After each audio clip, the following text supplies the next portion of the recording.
All right, welcome back to ABA exam review in our 6th BCBA practice exam, where we're going through the next set of questions together and breaking them down. If you're new to the channel, welcome. If you're returning, welcome back. Please like and subscribe. Be sure to check out behavioranalyststudy.com for all of our study materials, including our combo pack and other practice exams. When you pass, please let us know so we can include you in the Sunday shout out. Work hard, study hard. Let's get going. 47. Nate can turn his lights on and off in his home using his phone.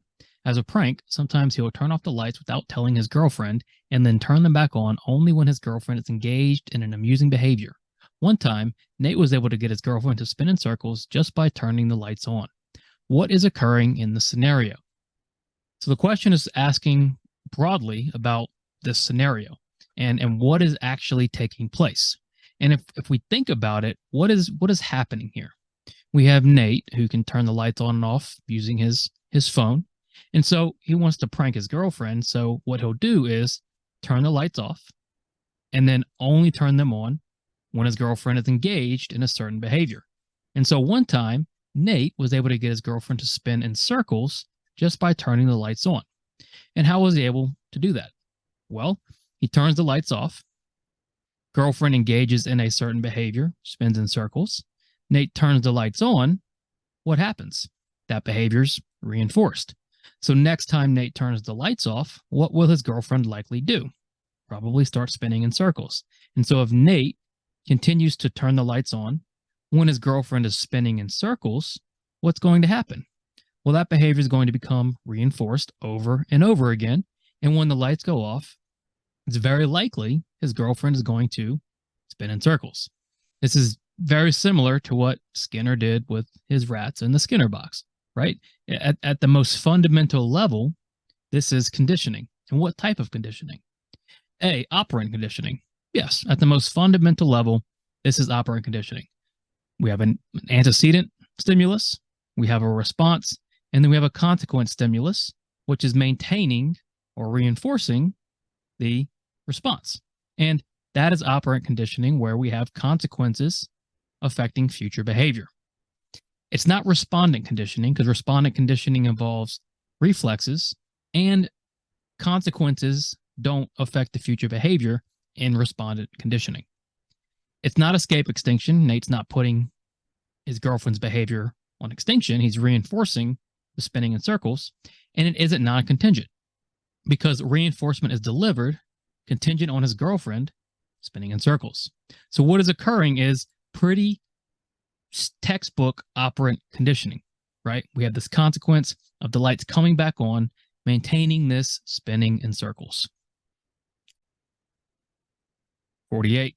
A diligent stakeholder likes to remain up to date on trends in research and applied behavior analysis. One day, they recommend to you a treatment they found targeting food tolerance in children with ASD. Although the intervention is consistent with behavior principles and concepts, several mentalistic terms are used throughout. Assuming your assessment indicates a need, can you use this treatment? What is the question asking about? It's asking, can you use this treatment? Are you able to? Are you allowed to? And the question's done some of the work for you, because it's already telling you you've done the assessment. There is a need for this type of approach. And remember, the question is going to give you all the information you need to answer the question. We don't need to argue with the information given. We need to use it to answer the question. So we already know our assessment indicates a need. So what are some important things to note about this treatment? 1, the stakeholder is the one who recommended it. 2, it's consistent with behavior principles and concepts. And 3, it has mentalistic terms. Now, do any of these things exclude this treatment from use? Well, no. A stakeholder should be involved. We should get them involved. And if they are diligent enough to recommend treatments, there's no harm in trying those treatments, as long as they're conceptually systematic, which this one is. It's consistent with behavior principles and concepts, meaning it's conceptually systematic, meaning we are able to use it. Now, there are mentalistic terms, which we might have to change. But overall, it seems okay that we would use this particular treatment. So what we've done here, essentially, is all our work up front. We've essentially predicted the answer. And so now we just need to find the answer choice that best matches our prediction. So A, no, we should not use interventions or treatments that contain mentalisms. Although true, we can use this one and just change the mentalistic terms, right? This might be a really, really strong intervention, just written for maybe a different expertise or subject, right? And so as long as it's conceptually systematic, which it is, we can rewrite it without the mentalistic terms. So that's okay. B, no, since the stakeholder is not certified in ABA, we should not take her recommendations. Well, of course not, right? We want parents involved. We want stakeholders involved. And if this stakeholder is going through the trouble of recommending you research and interventions, you should respect that. C, yes, but you should change the mentalistic language first. Yes, this is fine. It's conceptually systematic. Just rewrite it without the mentalisms. And then D, yes, but no adjustments need to be made. Not necessarily. You don't want to include the mentalistic terms, right? Because we want to avoid those whenever possible. Keep the conceptually systematic ideas and try the intervention. Nothing wrong with it. Your assessment said that there's a need. It's conceptually systematic. It's going to build a better relationship with the stakeholder. Everything is good. Rewrite the terms and you should be good to go. 49, a stakeholder informs you that their goal is for their daughter to say, I love you. Currently, the daughter is nonverbal and nonvocal. After weeks of work, the daughter is now demonstrating echoics. One night, the stakeholder says, I love you, and the daughter echoes, I love you. Is this effective treatment? Now, let's think carefully about this, because it's asking, is it effective? And remember, that's one of our dimensions, right? We want to be effective. What does being effective truly mean? Well, effective is making a meaningful and socially valid change. And depending on the kid, and depending on the family, and depending on the need, that's going to look different for different kids. Kids who are severely impacted, even small changes can be considered effective. Kids who aren't as impacted, we might be needing bigger changes for it to be effective. In this case, what have we done? Well, we've taken this girl who was nonverbal and nonvocal, and we've gotten her to the point where she's echoing. That is huge. And although we didn't necessarily meet the goal of the daughter saying, I love you, because all she really did was echo it, we've made significant progress that is valid and meaningful. So is this effective? A, yes, this is significant and socially valid. Absolutely. Like, right, we've made real progress. Maybe the daughter isn't independently saying it yet. We've gone from no sounds and no language and no communication to echoics, and the stakeholders might not know any better, or they might not care.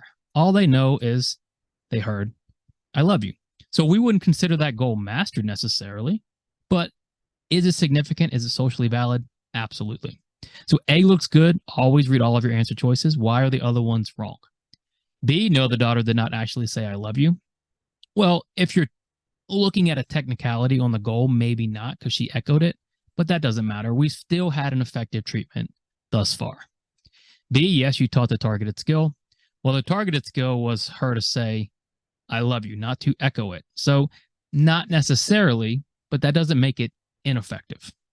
And D, no, you did not teach the daughter the skill the parents wanted. Still, so far, this treatment has been very effective. We are now one step closer to meeting our goal. We're making progress. It's significant.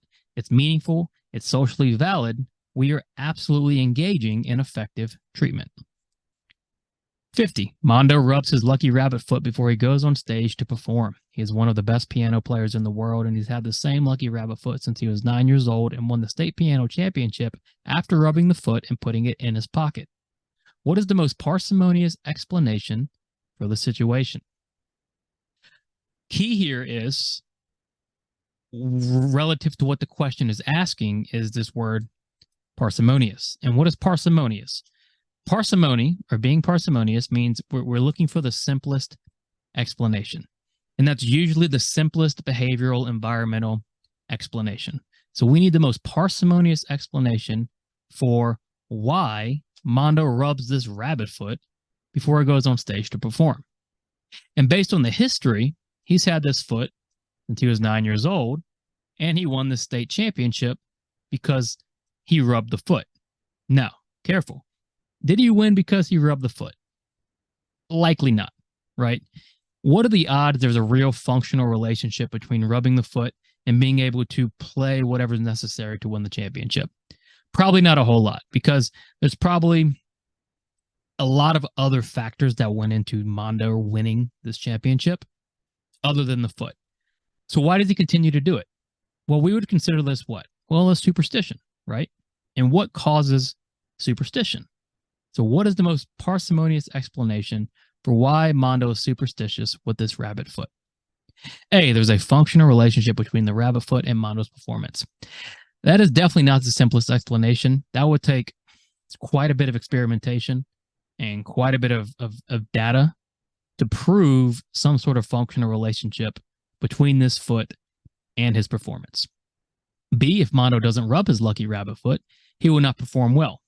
Again, there's no data, there's no indication that will be the case. Just because he rubs it every time doesn't mean he plays well every time, and doesn't mean he won't play well if he doesn't rub it. Again, we're looking for the simplest explanation. C, there was a temporal relationship between Mondo's performance and the rabbit foot. Yeah, that's a simple explanation for superstition. Temporal, right? Closeness in time, relative in time. And it just so happened when he was 9 years old, he rubbed his lucky rabbit foot, and a brief time later, he won the state championship. So that closeness in time, right, created this sort of connection, okay, or this sort of pairing. That is the simplest explanation for why he continues to do it. D, there is no reasonable explanation. Well, determinism says there likely is. And if we're looking for the most parsimonious explanation, the simplest, is that there's a temporal relationship between the performance and the foot, which is why he continues to rub the foot. 51, latency and inter-response time are related to. If you've done our other practice exams or questions, you've probably seen this question. It's just a good review, a good concrete question to reinforce this idea. Remember, there's a lot of questions on the exam. Not everyone's going to be the hardest question you've ever seen or overly complicated. If you get an easy question, don't overthink it. Trust your prep, answer it, move on. So latency and inter-response time are related to what? A, repeatability, B, temporal locus, C, temporal extent, or D, discontinuous measurement. Well, we know it's not discontinuous measurement because latency and inter-response time are continuous. We know it's not repeatability because that's our frequency, that's our count. We know it's not temporal extent because that's our duration. So it must be temporal locus. Latency and inter-response time are related to temporal locus because these are events occurring at a point in time. And that's what latency and inter-response time are. We're looking at certain points in time, right? Time in between SD and responses, or time in between responses. We're looking at the temporal locus. Easy question. Don't take it for granted when you get easy questions on the exam. Trust your prep, answer it, move on.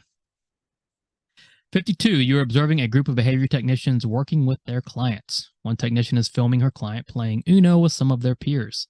The technician tells you she is going to send it to the client's parents, but also asks if she can post it on her own TikTok page if she takes it down at the end of the day.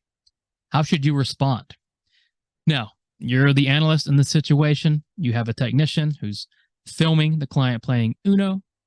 She says, I'm going to send it to the parents, but I also want to put it on my own page. I promise I'll take it down at the end of the day. What does our ethical code say very clearly about personal social media and clients? The ethical code is very clear that we do not post clients on our personal pages, no matter what kind of consent or agreement you have. So how should you respond to this technician? A, inform her that she can post it, but she must remove it immediately at the end of the day. Absolutely not, right? It's very clear in the ethical code, she should not do this. B, check and see if the parents have given consent prior to giving the technician permission. If this is your business page, that's a different story, but it's not. It's her personal TikTok. C, tell the technician she should never video or take photos of her client. Again, not necessarily. It's pretty common practice to do that, especially if the parents want to see what's going on. So that's a little too extreme. So D, let the technician know that she is never allowed to post clients on her own personal social media account. Yes, D is what we're looking for, and this is the correct answer. She's not necessarily wrong filming the client. She's not necessarily wrong sending it to the client's parents, but she can't post it on her own personal page. That is just an ethical violation, and they're very clear about it in the code. 53, James is sitting at the pool at a resort in Cancun. He wants to order a drink, but isn't sure what to order. He looks across the bar and sees someone drinking a purple drink. He decides to order one for himself. Seeing the purple drink is a blank relative to ordering the drink. All right, let's think about this, right? We've got a MOSD consequence question, so a behavioral question. So we are looking at James sees the purple drink. What is that relative to actually ordering the drink? Let's walk through it. Sitting at the pool, he wants to order the drink. Now, why is that important? Because that says motivation is there. The motivation to order the drink is already there, right? The consequence for ordering the drink is already established. He wants the drink. He just doesn't know what to order yet until he sees someone drinking a purple drink. When he sees the purple drink, only then does he decide to order one for himself, and he gets the purple drink. So the purple drink does what? Well, it is the SD for the consequence of getting the drink, right? And it evokes the behavior of ordering the purple drink. Why is it not a motivating operation? Well, because it hasn't changed the value of getting the drink or ordering the drink. The value's always been there. He's always wanted to order it. But only when he saw the purple drink on the bar was its availability made known. And the SD signals the availability of a consequence. And so the purple drink signaled to James that now getting the purple drink is available. So seeing the purple drink is not a motivating operation. It doesn't make him want it more. It doesn't alter the value. He already wants a drink. It just signals that drink is available. It's not a prompt, right? Because the prompt comes in between the SD and the response, which doesn't take place here. And it isn't the consequence because it's an antecedent. The purple drink is the discriminative stimuli, or the SD, relative to ordering the drink. 54, Kara buys several stimuli at Target for a preference assessment she plans on doing today. When she sees her client, she lays out all the stimuli on the table and asks the client to pick their favorite item out of the 10 items. When an item is selected, she removes that item and makes note of what was picked first. What assessment does this most resemble? So what assessment is Kara doing? Well, it's pretty clearly a preference assessment, right? Because it says so. Remember, always do your work up front. The question is going to give you all the information you need. And so what has she done? Well, she's bought several items, specifically 10 items, and puts them all on the table. Now, our rule of thumb with preference assessments is how many stimuli are we assessing? If it's one, it's typically a single choice. If it's two at a time, it's typically forced choice or paired choice. 3 or more is typically multiple stimulus. In this case, we've got 10. Absolutely multiple stimulus. So now it comes down to, is it with replacement or without? With replacement, what do we do? Well, whenever an item is picked, that item is put back and the other items are changed. Without replacement, that item is just removed. In this case, item selected, items removed, makes note, moves on. What assessment does it resemble? Multiple stimulus without replacement. Understand the difference. Understand with replacement and without. And yes, it's in the name, but I understand it can still be confusing for those who might just be starting, right? So understand that distinction. What are we doing when the item is picked? How many items are we assessing at once? Thanks for watching. Check out behavioranalyststudy.com for all of our study materials. Make sure you subscribe. We have new videos every week, so you get all of our updates. When you pass, let us know so we can include you in the Sunday shout-out. Work hard, study hard. See you soon.